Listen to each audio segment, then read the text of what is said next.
Salam alaikum, bonsoir. Azul Fiaoun, marhaba bikoum sur Microscope de ce soir. Nous allons parler bien sûr, de cette résolution contre l'accord franco-algérien 1960 qui a été adopté aujourd'hui à l'Assemblée nationale ici à Paris.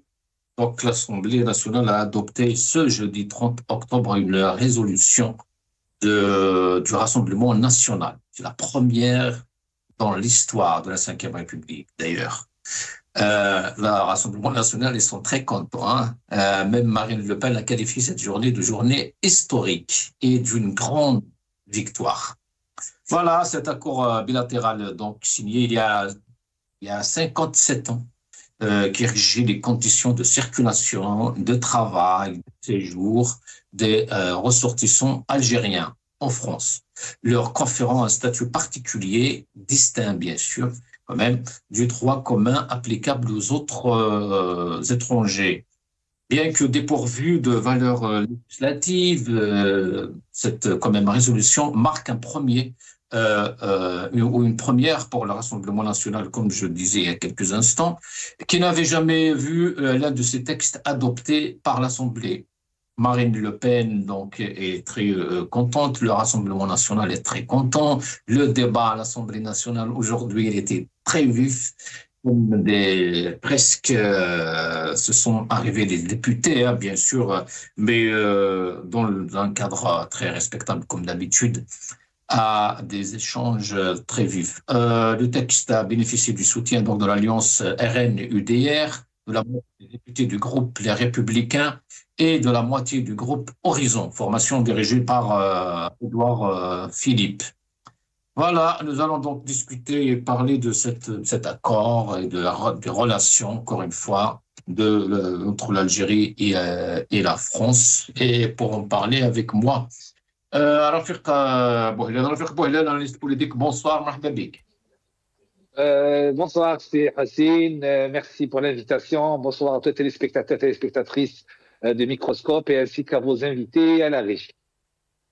Yatik Saha, merci, bienvenue. Avec nous aussi, Lies Djibaili, militant politique. Lies Djibaili, bonsoir. Bonsoir, Hassine, merci pour l'invitation.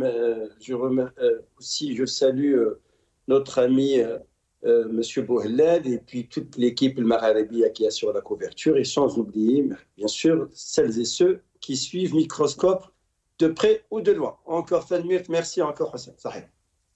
C'est Tanbir, Yatik Saha. Alors, je vous propose de commencer par ce petit infographe pour comprendre un peu cet accord.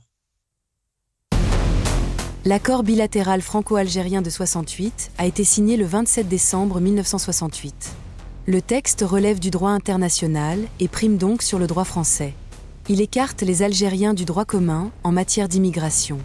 Le décret français d'application du 18 mars 1969 justifie l'accord par la nécessité de maintenir un courant régulier de travailleurs.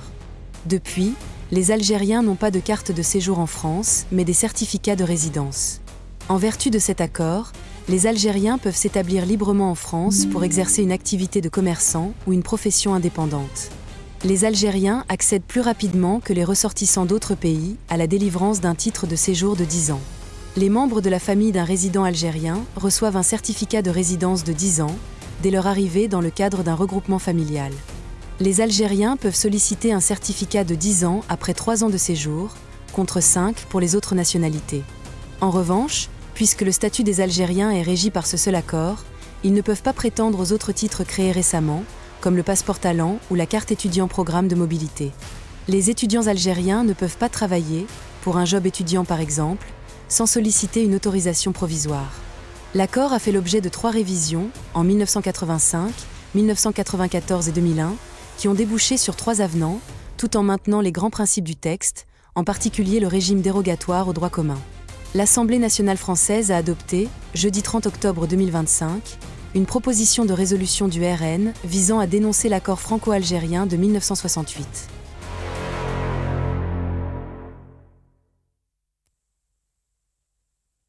Rafiq Bouhlel, alors, Qu'est-ce qui se passe? Qu'est-ce qui est nouveau? Qu'est-ce qui va changer? Est-ce il y aura des choses qui vont changer? Et je rappelle juste une alerte info à l'instant même. D'après l'AFP, Sébastien Lecornu, donc le Premier ministre, pense hein, entre guillemets, يعتقد qu'il faut renégocier l'accord franco-algérien en 1960. Je viens de le voir parce que j'étais en train de regarder sa déclaration en préparant l'émission. Donc, un vif et chaleureux bonjour à M. Elias Jubaili. C'est un coup de tonnerre aujourd'hui qui vient de frapper le ciel parisien et le ciel algérois et algérien. On pensait attendre ce coup de tonnerre depuis New York dans le dossier du Sahara occidental et il est venu de l'Assemblée nationale française et qui a voté l'adoption de cette résolution pour l'abrogation des accords de 1968. On attend l'arrivée de celui de New York demain. Oui, c'est ça. Donc, il va y avoir encore un coup de tonnerre. Et pendant 5 ou 6 mois, tous les téléspectateurs peuvent regarder les archives de mes interventions, des intervenants aussi de M. Jubaili et tous les autres. On disait que, et je le dis, c'était prévisible. C'est prévisible. Quand on donne comme seule politique extérieure et avec une diplomatie sans boussole, à savoir attaquer la France, matin, midi et soir, utiliser la rente mémorielle et surtout, rappelons que la dégradation soudaine et irréversible, c'était suite à la reconnaissance de la France de la marocanité du Sahara occidental. Donc, la politique de Abdelmajid Tebboune, la diplomatie de Abdelmajid Tebboune et de la junte militaire basée exclusivement sur ce dossier qui a isolé l'Algérie, à savoir le Sahara occidental, a dégradé brusquement les relations. Le régime algérien a réagi de manière extrêmement violente en emprisonnant un écrivain qui est Boualem Sansal, franco-algérien. Il a emprisonné Christophe Glaise, un journaliste sportif qui l'ont accusé de terrorisme. L'affaire de Emir Dinad avec l'enlèvement, la séquestration et le projet d'assassinat. La non-coopération en matière... Oui, mais j'entends très bien ce que vous dites, mais Alger ou le régime, comme vous dites, M. Boualem, il s'attendait à ça. Il s'attendait même à pire que ça. On se rappelle tous de la une de l'Khabar et le soir, etc. Le grand chiche. Ça veut dire que ce n'est même pas une surprise à Alger aujourd'hui. J'ai vu les réactions d'ailleurs. Même pas plus tard qu'il y a 24 heures, la présidence de la République a donné le feu vert à Al-Khabar, à Al-Watan, d'attaquer violemment la France en publiant dans sa une la France, les Émirats, Israël, l'axe du mal. Alors que, concernant le dossier du Sahara occidental, alors que les États-Unis, qui a donné 60 jours de délai pour le régime algérien pour trouver un accord, ne les a pas attaqués, n'a pas répondu. Donc, en gros, le régime algérien, depuis l'arrivée de Tebboune, avec sa politique hostile aux autorités françaises, a donné du grain à moudre à l'extrême droite et à la droite dure qui utilise l'immigration pour arriver au pouvoir, ni plus ni moins. L'extrême droite n'a pas un programme économique pour répondre aux aspirations des Françaises et des Français et pour pouvoir réduire la dette actuellement de 3 000 milliards. Et je l'ai vu dans le contre-budget que le Rassemblement national a proposé, il n'y a pas grand-chose. Donc, ils utilisent l'immigration et ils utilisent quoi? Les Algériens. Rappelons que, à part l'affaire de Boualem Sansal, de Christophe Glaise, de Sahara occidental, rappelons que le gouvernement algérien a montré qu'il pouvait mettre une pression par l'immigration dans l'affaire des influenceurs qui ont menacé de mort les opposants. Et pour finir, les autorités françaises algériennes n'ont pas hésité une seule seconde à attaquer les intérêts économiques de la France en Algérie en boycottant leurs produits et services, en mettant des bâtons dans les roues des relations économiques. Ils ont mélangé l'économie et la politique internationale en bombant le torse. Aujourd'hui, cette adoption pour cette résolution n'est que la conséquence de la politique désastreuse de Abdelmajid Tebboune et de Saïd Chegriha à l'égard de Emmanuel Macron et des autorités françaises. Rappelons juste pour finir qu'aujourd'hui, les macronistes n'étaient pas présents, car si les macronistes étaient présents, cet amendement aurait pu ne pas passer éventuellement. Ça veut dire c'est que même Emmanuel Macron, même les macronistes ont pris leur distance avec Abdelmajid Tebboune et le régime d'Alger. Oui, d'ailleurs, Mathilde Panot l'a clairement dit dans son tweet, je pense. Il a dit qu'il nous manquait la voix de Attal. Voilà, parce qu'il n'était pas là, justement. Lies Djubaili, nous allons écouter Marine Le Pen et je crois. Vous allez voir que c'est avec les uns et les autres, les empêchements. Eh bien, vous voyez, le pire n'est jamais sûr. Ce texte, il n'est pas contraignant. Quelle doit être la suite? Oui, la suite maintenant. Ah, bah la suite, c'est qu'il faut évidemment que le gouvernement tienne compte du vote de l'Assemblée nationale. Ça me paraît être quand même la moindre des choses. D'ailleurs, ça me paraît être le discours tenu par le Premier ministre, qui a dit qu'il entendait respecter la volonté de l'Assemblée nationale. Eh bien, voilà un bon début. Donc, il peut immédiatement se mettre au travail pour faire connaître à l'Algérie le vote du peuple français. Est-ce que c'est un tournant pour Mme Le Pen pour la suite, notamment? Non, ça n'est pas un tournant, c'est une...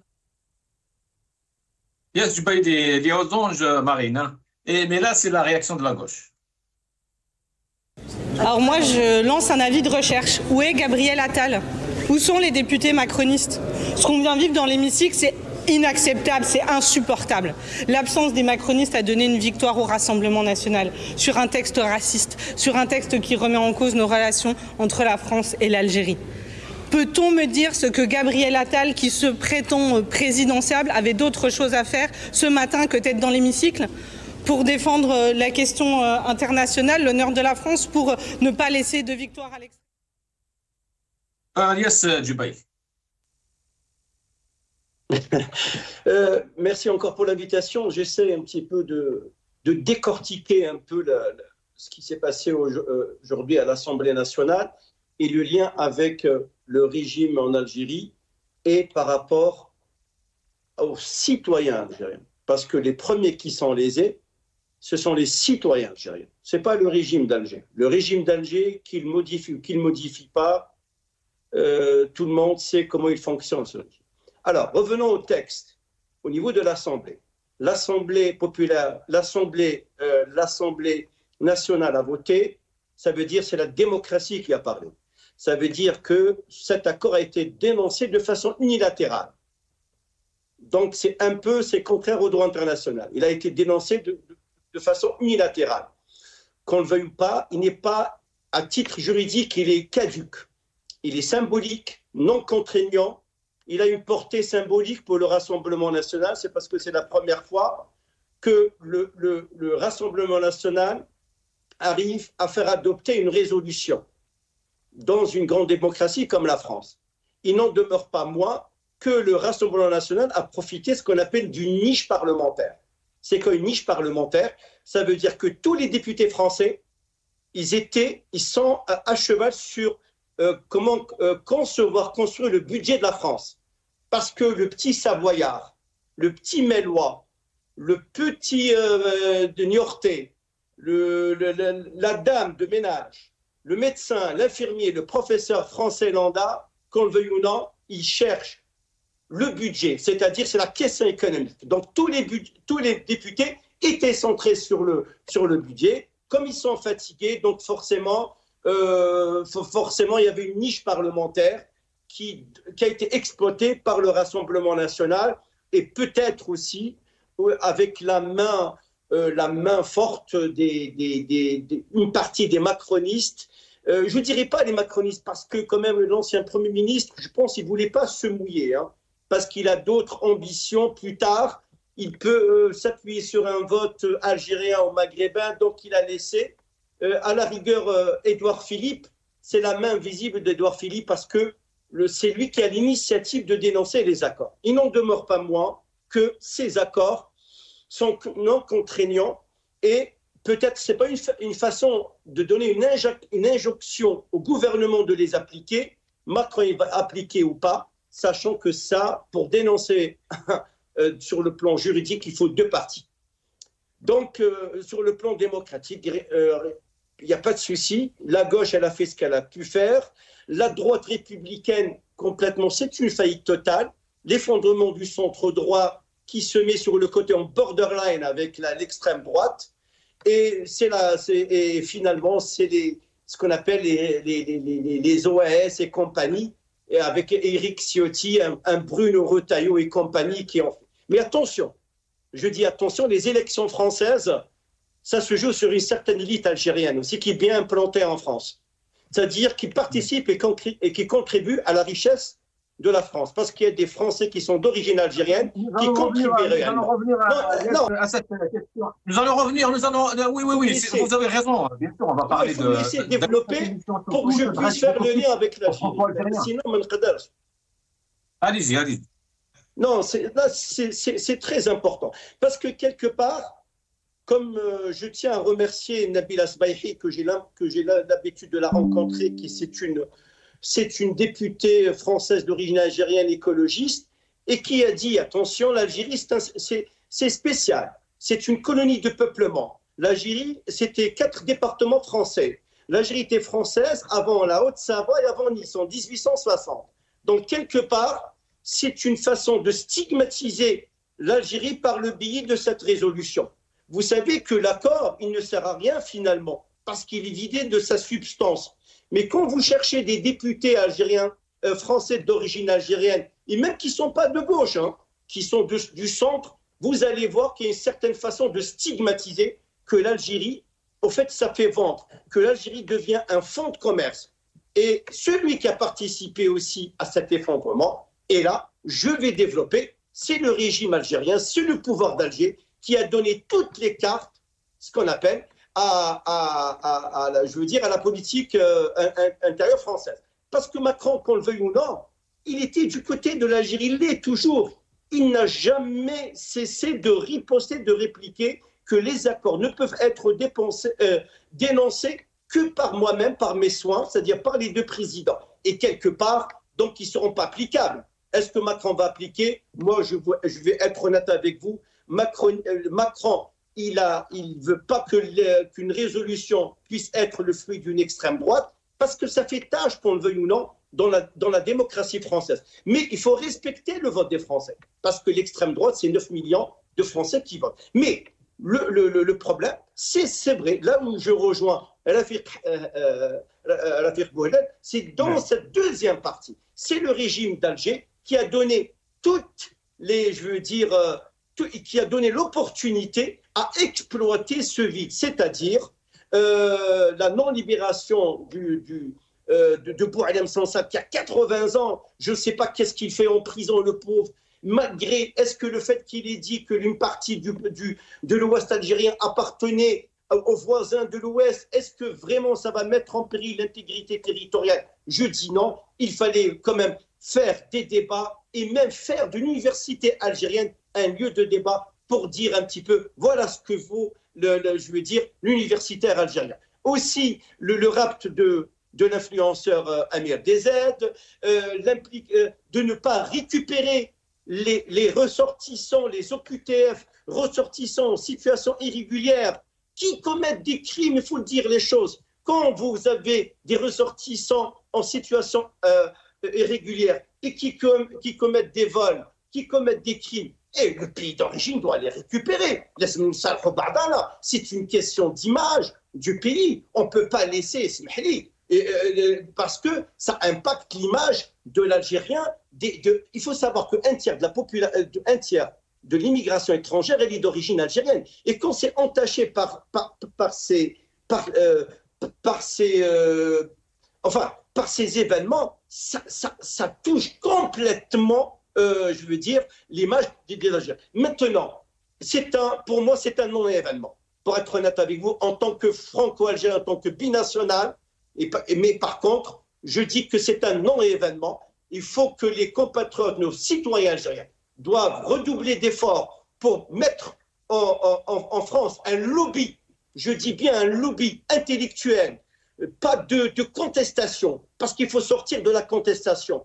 Et la contestation, ça mène nulle part. Il faut faire comme d'autres pays d'Amérique du Sud, comme les Argentins, ils le font aux États-Unis, comme d'autres pays beaucoup plus puissants. Il faut créer un lobby pour protéger notre pays, pour protéger l'Algérie, parce que le régime part, mais notre pays reste. Donc ça, le Rassemblement national, au fait, il utilise le régime d'Alger qui, qu'on le veuille ou non, c'est pas qu'on le veuille, qui, à vrai dire, il est de nature dictatoriale, autoritaire, et dont la liberté, la démocratie, elle est quasiment absente depuis des décennies.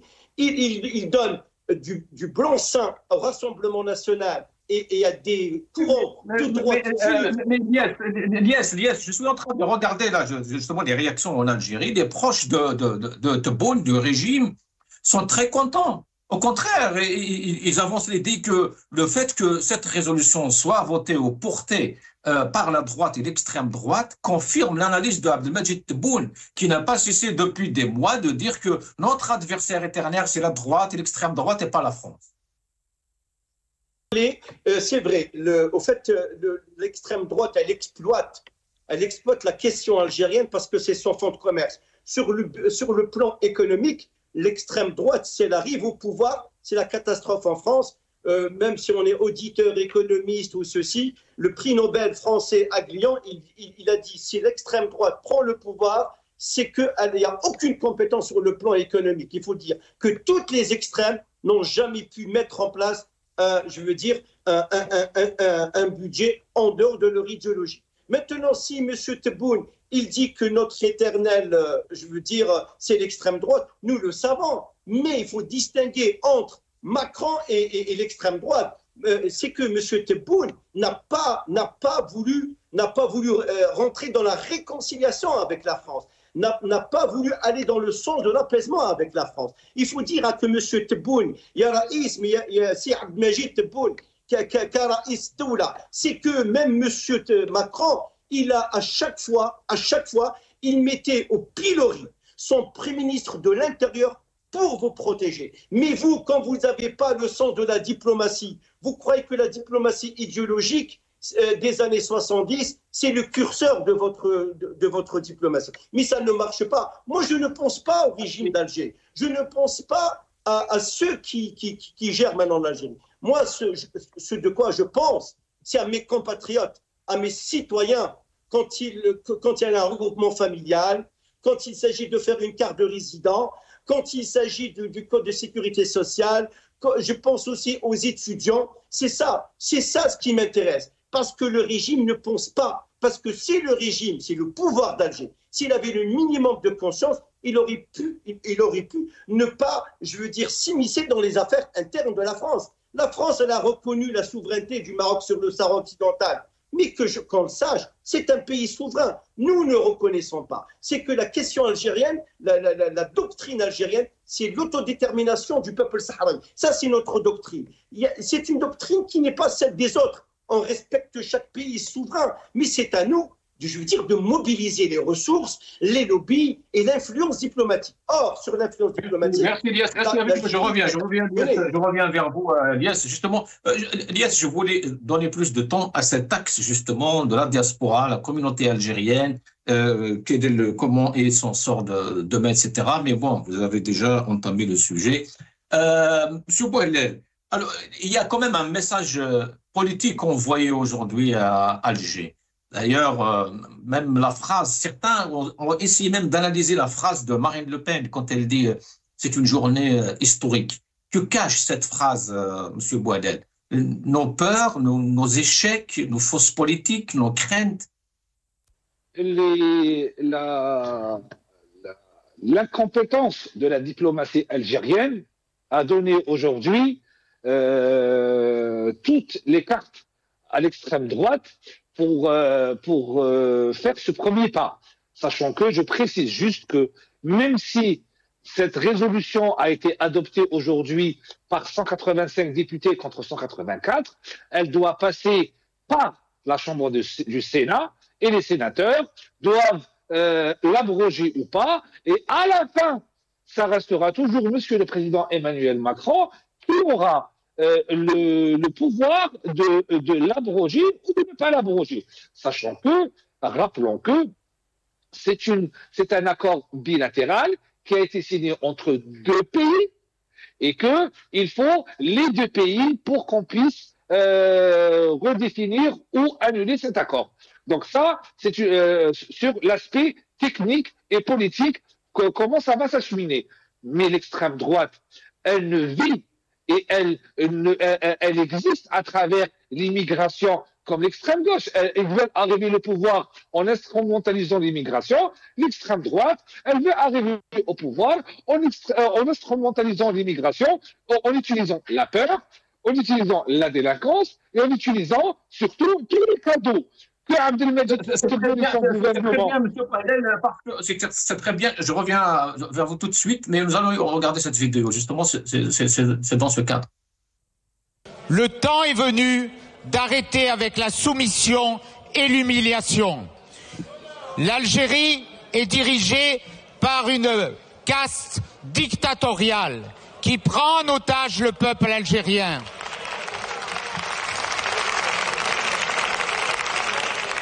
L'Algérie, aujourd'hui, détient en otage 2 de nos compatriotes et notre vote doit être guidé par le sort qu'ils subissent aujourd'hui, Boualem Sansal et Christophe Glaise. L'Algérie, aujourd'hui, non seulement n'est pas un pays avec lequel nous pouvons coopérer pour notre sécurité, mais est un pays qui menace notre sécurité en refusant de reprendre ses ressortissants les plus dangereux. Le temps... En tant que fils d'immigrés algériens, ce qui m'inquiète aujourd'hui, c'est d'entendre des députés qui nous considéraient presque comme des ennemis de l'intérieur. C'est-à-dire qu'aujourd'hui, le fait de gagner cette proposition, c'est en fait le retour de l'OAS à l'Assemblée nationale. Et c'est ça qui est inquiétant. C'est qu'aujourd'hui, un texte raciste, haineux, puisse être voté avec la complicité de cette fameuse droite républicaine qui se dit héritière de Gaulle. Et je pense que le général de Gaulle doit se retourner dans sa tombe. Donc oui, c'est le retour de l'OAS à l'Assemblée nationale. Et ça préfigure, et ça, les Français, je pense qu'ils doivent en être conscients. C'est que serait la politique étrangère du RN s'ils arrivaient au pouvoir? Ça serait de gouverner avec quoi? Avec la haine et le racisme. C'est quoi? Ça veut dire que demain, ils referaient des expéditions coloniales en Algérie. Donc, c'est pas sérieux la politique aujourd'hui avec le RN, surtout quand le pouvoir macroniste dit... Monsieur Bouhelel, voilà. J'ai l'impression, Monsieur Bouhelel, à part le sujet de la dissolution, c'est que le sujet de l'Algérie qui anime autant l'actualité politique en Algérie et en France. Hein. Soyons réalistes et soyons pragmatiques. Qu'on aime ou qu'on n'aime pas Éric Ciotti, ce qu'il a dit est la triste vérité. Éric Ciotti, qui est de la droite et limite de la droite dure, quand il déclare que l'Algérie est dirigée par un régime dictatorial, il a raison. Quand il déclare que, à cause de leur non-coopération pour récupérer les OQTF les plus dangereux, et que cela cause des problèmes d'insécurité sur lesquels joue l'extrême droite, malheureusement, il a raison.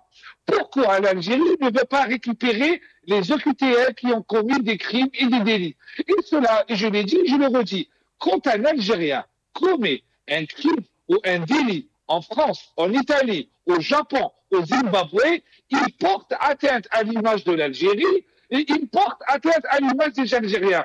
Pourquoi? Parce que l'extrême droite ne va pas regarder à la Fik Bourlel ou les Jubaili, des gens intégrés, qui payent des impôts, qui gagnent bien leur vie, qui n'ont jamais eu de problème avec la justice ou avec la police. Comme 95% des Algériens, qui vivent en France, ils vont regarder quoi? Ils vont regarder celui qui a agressé, celui qui a violé, celui qui a assassiné, et avec les chaînes de stream média qui montent matin, midi et soir les uns contre les autres et qui montrent cette insécurité. Aujourd'hui, il y a des gens qui ont peur de l'immigration qui habitent dans la Creuse, alors que dans la Creuse, il n'y a pas d'immigration. Il y a des gens qui habitent au fin fond du Cantal qui ont peur de l'immigration alors qu'ils n'ont jamais vu un arabe ou un noir dans le Cantal. Pour vous dire aujourd'hui que la politique algérienne en matière de relations internationales et surtout avec la France, et je l'ai toujours dit et j'ai toujours soutenu le président Emmanuel Macron, car j'ai vu de mes propres yeux en 2017, en 2018, en 2019, en 2020, quand j'étais en Algérie, dans un cadre économique, comment il a déroulé le tapis rouge pour avoir les meilleures relations possibles. Mais malheureusement, il fait face à un régime qui ne comprend rien et qui a besoin de cette haine envers la France pour pouvoir exister et résister et être au pouvoir. Et aujourd'hui... Est-ce qu'on pourrait s'attendre à une réaction officielle de l'Algérie, comme est le cas aujourd'hui? Là, par exemple, je vais vous lire la réaction le Premier ministre. Donc, le Cornu, il faut renégocier cet accord parce qu'il appartient à une autre époque. Et on voit bien que ce n'est plus du tout la même période. Après, il dit, c'est le président de la République qui est garant des traités, qu'il les négocie et qu'il les signe. Et que la politique étrangère de la France, elle n'est pas faite des résolutions au Parlement, ce qui n'empêche pas le respect de vote de ce matin. Est-ce qu'on pourrait avoir la réaction, est-ce qu'on pourrait s'attendre à la réaction de Attaf, par exemple? Parce que là, on parle de l'Algérie. Hein. Abdelmajid Attaf ne va pas avoir de réaction, et s'il a une réaction, ça sera des réactions qui seront disproportionnées et qui vont aller dans l'invective, limite dans l'insulte. On le sait très bien. Mais quand on voit la réaction de Sébastien Lecornu, le Premier ministre, il dit qu'on doit le renégocier. Et effectivement, parce que c'est des accords de 1968, on est en 2025, les choses ont changé. Et n'oublions pas que ces accords donnent un avantage contre un étranger algérien face à un immigré américain. L'étranger algérien a plus d'avantages que l'immigré américain, que l'immigré italien, que l'immigré vietnamien, que l'immigré tunisien ou marocain. C'est une réalité. Donc les Algériens ont une possibilité plus facile de s'installer en France et en matière de regroupement familial et autres. Mais ce que je reproche, c'est le régime algérien avec leur entêtement dans le dossier du Sahara occidental qui n'a rien apporté à l'Algérie à part l'isolement, aujourd'hui touche cette diaspora, nous qui sommes en France, au nombre de 5 millions, où il y a des gens qui disent 7 millions, il y a des gens qui disent 3 millions, mais néanmoins, il y a minimum 5 millions d'Algériens et de Franco-Algériens et de descendants de Franco-Algériens, nous sommes stigmatisés à cause de la mauvaise gouvernance algérienne, à cause d'une diplomatie sans boussole qui se base uniquement sur la haine de la France, alors qu'on doit avoir des relations saines et pérennes. Un Algérien en Algérie n'accepterait pas qu'on commette des crimes et des délits sur son sol. Pourquoi l'Algérie accepterait de faire ça en France? Aussi, en matière de santé, on a plusieurs dignitaires algériens qui viennent se soigner en France et qui laissent des factures impayées. Est-ce qu'une entreprise ou un hôpital algérien accepterait qu'un ressortissant étranger vienne se soigner en Algérie et qu'il ne paye pas ses factures? C'est pas normal. À chaque fois, l'Algérie attaque la France sur des sujets sensibles, fait le mauvais garçon en matière c'est limite des enfantillages que l'extrême droite en profite. Et elle en a bien profité, et c'est grâce à l'incompétence de ce régime qui a fait qu'aujourd'hui, cette résolution est passée. Et aujourd'hui, l'extrême droite, elle va faire pression sur le Sébastien Lecornu pour lui demander de respecter le vote de l'Assemblée nationale pour aller un peu plus dans l'abrogation de ces accords qui vont porter atteinte, en fin de compte, au peuple algérien qui est installé en France et à la libre circulation entre les deux pays. Merci Rafik Bouhlel. Restez avec nous, Elias Djubaidi. Regardons cette vidéo. أننا اليوم أصبحنا دولة فاعلة في البحر الأبيض المتوسط. C'est une nouvelle page qui une refondation des relations مع l'ancien colonisateur. أنا ما عنديش هذه العقدة نتاع المستعمر السابق. فرنسا حاسبة الجزائر 1000 حساب. Oui, bien sûr qu'elle est maintenue. Elle est maintenue pour plusieurs raisons. D'abord, je crois que c'est un rendez-vous à ne pas rater. De l'histoire. Hein. Pas un rendez-vous entre le président Macron et le président algérien, non. Pardon, vous dites un rendez-vous de l'histoire. De l'histoire. Et pourquoi? وصلنا لمرحلة النضج. Ilyas Jubaili, un rendez-vous de l'histoire. Là, tu peux parler de la visite, de la fameuse visite, mais où nous en sommes aujourd'hui, Ilyas Jubaili? Je pense que sous la gouvernance de Tebboune, la diplomatie algérienne a vécu ces moments les plus sombres de l'histoire. Pour une raison très simple, c'est parce que tous les ministres des Affaires étrangères, ils n'avaient pas ce qu'on appelle cette compétence comme ceux d'avant, en fait, comme Sadiq Ben Yahya, comme Abdelkader Missahel, même comme l'Amamara, qu'on le veuille ou non, il y avait cette diplomatie intelligente je veux dire, de ne pas rentrer dans les invectives, de répondre de façon froide, de laisser le temps faire les choses. Malheureusement, c'est une gouvernance de faillite. C'est une gouvernance qui a poussé le pays complètement à l'isolement. Aussi bien, on parle même pas de l'intérieur, hein, donc, mais sur l'extérieur, c'est une catastrophe totale. Aussi bien sur tous les sujets ont été quasiment perdus. Moi, voilà, donc par rapport à la France, c'est une page qui se tourne. Je pense, à mon avis, à moi, si je suis amené à donner un conseil en tant que citoyen lambda, je veux dire, pour sauver ce qui est à sauver, il faut se repositionner autrement, se donner un partenaire égal à égal, créer sa puissance financière, créer sa puissance économique, un pays démocratique et qui parle de partenaire à partenaire, de égal à égal. Est-ce que les accords de 68, c'est bon ou pas? Pour moi, c'est un non-événement qu'ils soient modifiés, qu'ils ont fait l'objet de 3 modifs, 4 modifications. Est-ce que réellement ça va changer? C'est des petits aménagements techniques, certes, qui étaient l'avantage des Algériens, et c'est normal qu'ils soient à l'avantage des Algériens. Mais c'est ça, on était une colonie de peuplement, 132 ans. C'est que la France, elle a installé ses préfets, ses tribunaux, ses colons qui sont venus de l'île de Malte, d'Espagne, d'Italie. Voilà, c'est juste pour vous dire, la maison de mon grand-père maternel, ça veut dire c'était avec une maison avec des toits en pâture. Ça veut dire quoi? Ça veut dire que toute cette Algérie, elle a subi les affres de la colonisation. Mais maintenant, je le dis de façon objective, il ne faut pas rester dans une position victimaire. Donc le peuple algérien a beaucoup de choses à faire. Premièrement, c'est sauver l'Algérie de l'intérieur, c'est-à-dire comment on arrive à construire cette démocratie. C'est très important. On n'a pas le choix. C'est la seule clé pour faire décoller notre pays. Quand vous décollez sur le plan démocratique à l'intérieur et la liberté revient, après vous allez construire naturellement, toutes les déclinaisons vont suivre. Et mais maintenant, regardez, quand j'entends Éric Ciotti, qui n'a jamais travaillé de sa vie, Moi, j'ai un frère qui est à Nice, qui est investi, c'est un architecte, je le dis à monsieur Ciotti. Mon frère, c'est un grand architecte à Nice. C'est l'un des plus grands architectes qui a fait une école de France. Mais il travaille, il paye les impôts. Quand vous traitez l'Algérie d'État voyou, je ne suis pas d'accord. Le régime est une chose, l'État c'en est une autre, l'État-nation c'en est une autre, et le peuple c'en est une autre. Moi, ça me fait mal.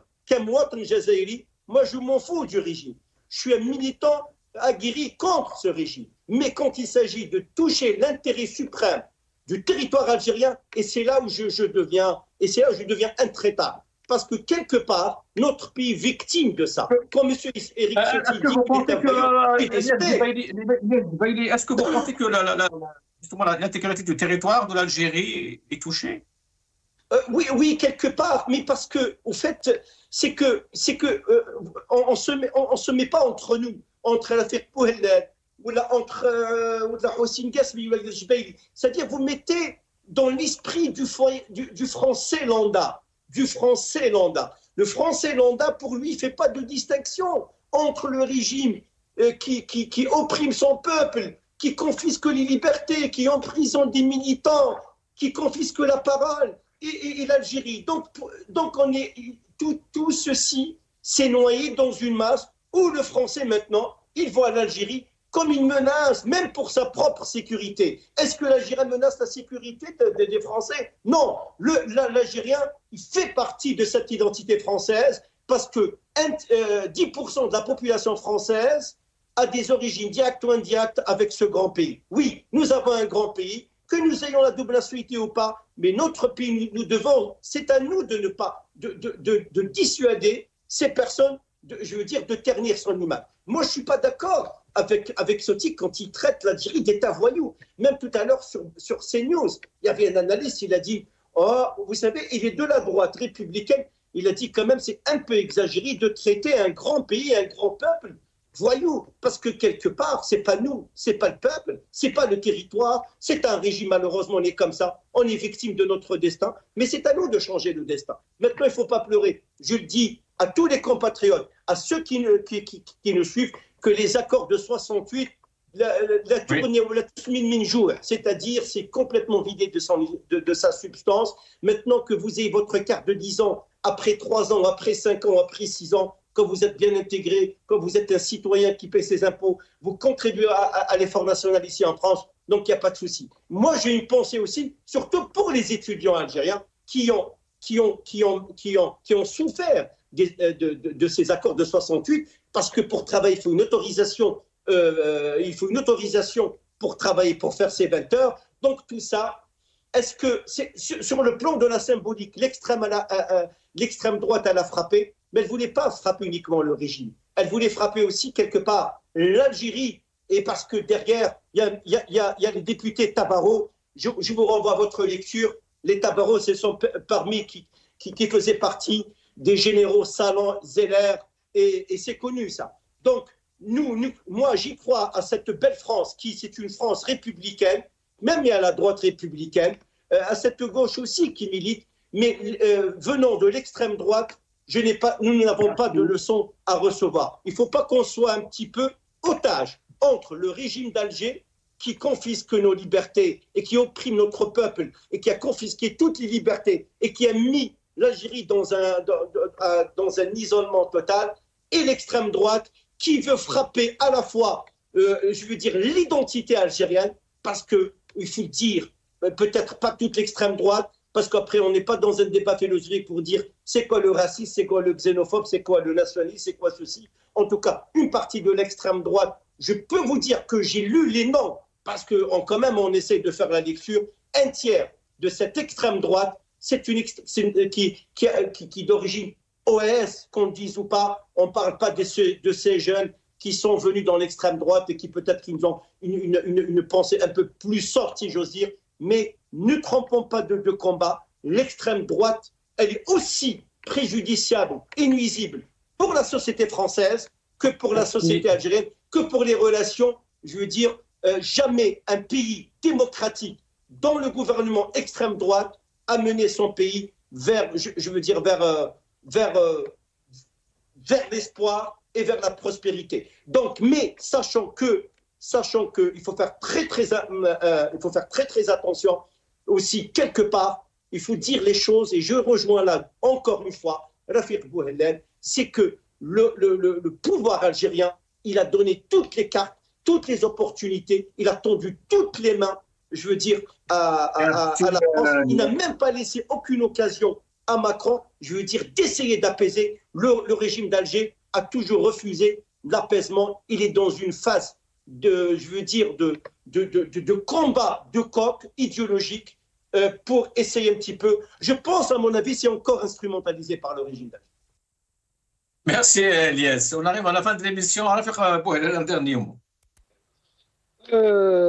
Encore une fois, il faut que les Françaises et les Français comprennent que nous, les Algériens en France, nous sommes intégrés à la société, nous travaillons, nous respectons les lois de la République, nous aimons la France et nous aimons l'Algérie. Nous plaidons pour des relations saines et sereines, basées sur le respect, basées sur l'avenir, basées sur le business. Moi, je suis économiste de formation et je dis toujours que la meilleure diplomatie, c'est la diplomatie économique.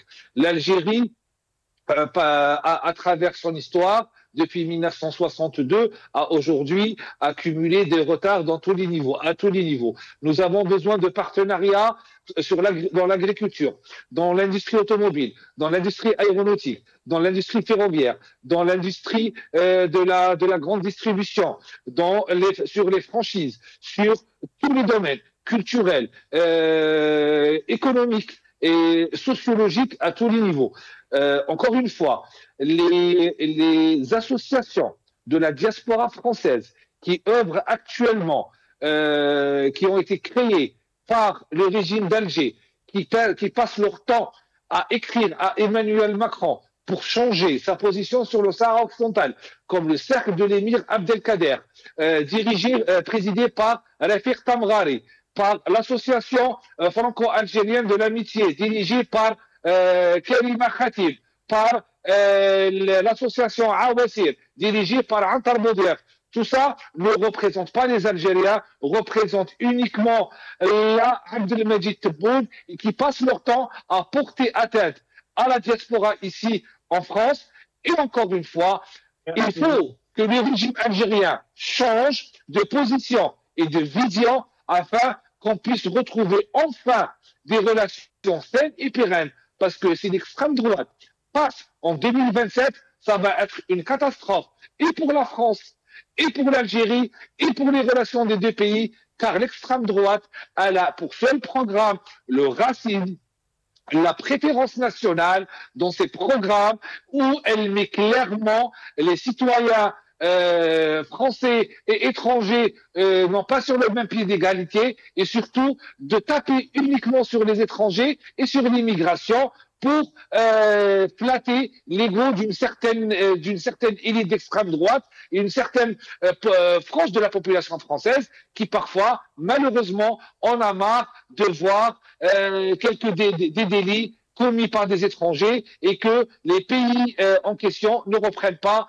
leurs ressortissants. Pour finir, franchement, j'invite les Françaises et les Français à aussi modérer leur discours et à comprendre qu'encore une fois, qu'il y a une petite minorité d'étrangers qui n'aiment pas la France, qui commettent des crimes et des délits et qui ne sont pas intégrés et qui doivent effectivement quitter et être repris par les pays d'origine et que le régime algérien ne représente pas les Algériens, il représente la nomenclatura qui font tout pour rester au pouvoir et qui ont pour leur seul l'attaque à l'encontre de la France matin, midi et soir. Merci Rafiq Bouhelal, merci Elias Jubaidi et merci à vous toutes et à tous. Cette émission arrive à la fin. Et maintenant, à demain, Inch'Allah.